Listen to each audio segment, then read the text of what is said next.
You smell that commission breath? Ugh. Na na na na. Na na na.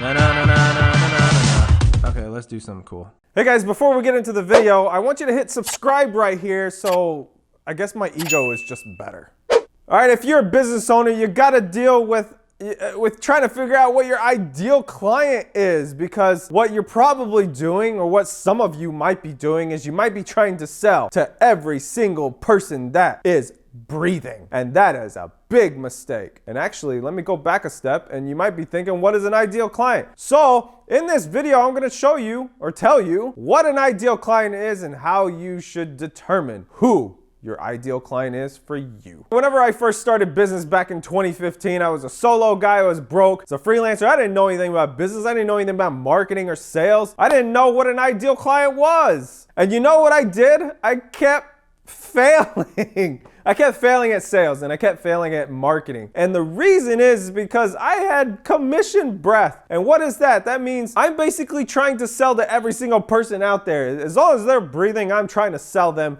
something, right? You know what the problem there is that it's going to give me a much higher rate of failure and rejection because I'm selling to the wrong people. So what is an ideal client? Ideal client is, just in a nutshell, your perfect client.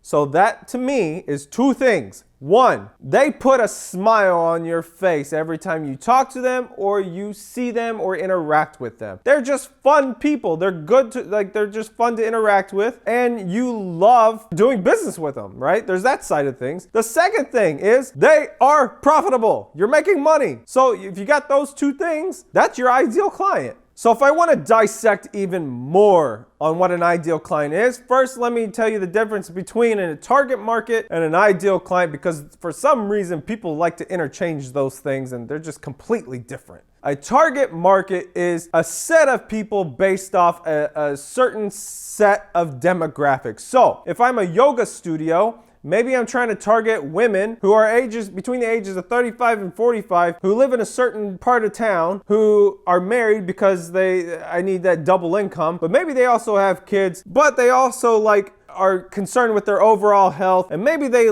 just clean energy and that kind of thing, right? I don't know, there's several different factors, but that is what I would consider demographics, right? Just a set of demographics. It could be geographic demographics, but combined with personality traits, or whether they're married, educated, things like that, age. So that's a target market. Ideal client is a further dissection of that. So it's ideal client fits all of those parameters, but you take those 2 points that I mentioned earlier. They put a smile on your face because they're your favorite client, but they are also profitable.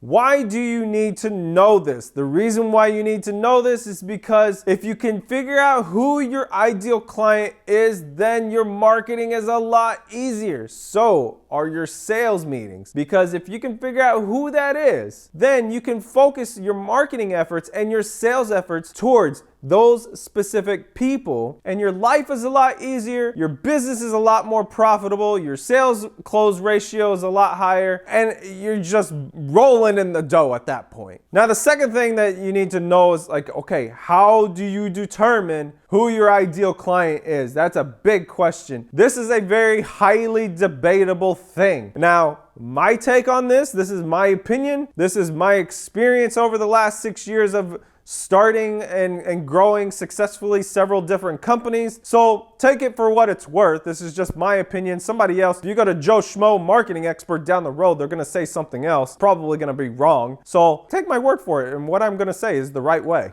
All right, so there's two different ways you can go about this. One, if you're starting up a business, and then two, if you already have a business. So I'm gonna start off with if you already have an established business. If you've been in business for at least a year, this is what I would do. I would look at your client list and see who, again, those 2 points, who puts a smile on your face and who is the most profitable. Both of those factors combined, not one by itself, right? Because you could have clients that you love to deal with, but you're not quite charging them enough, right? Or they're not quite maybe they don't pay for all your services, right? They're not super profitable. The other side of the coin is maybe they are super profitable, but you hate working with them. That's not ideal. Like who wants to work with a bunch of dickheads? No one wants that. So that's not ideal. You don't want poor people and you don't want dickheads.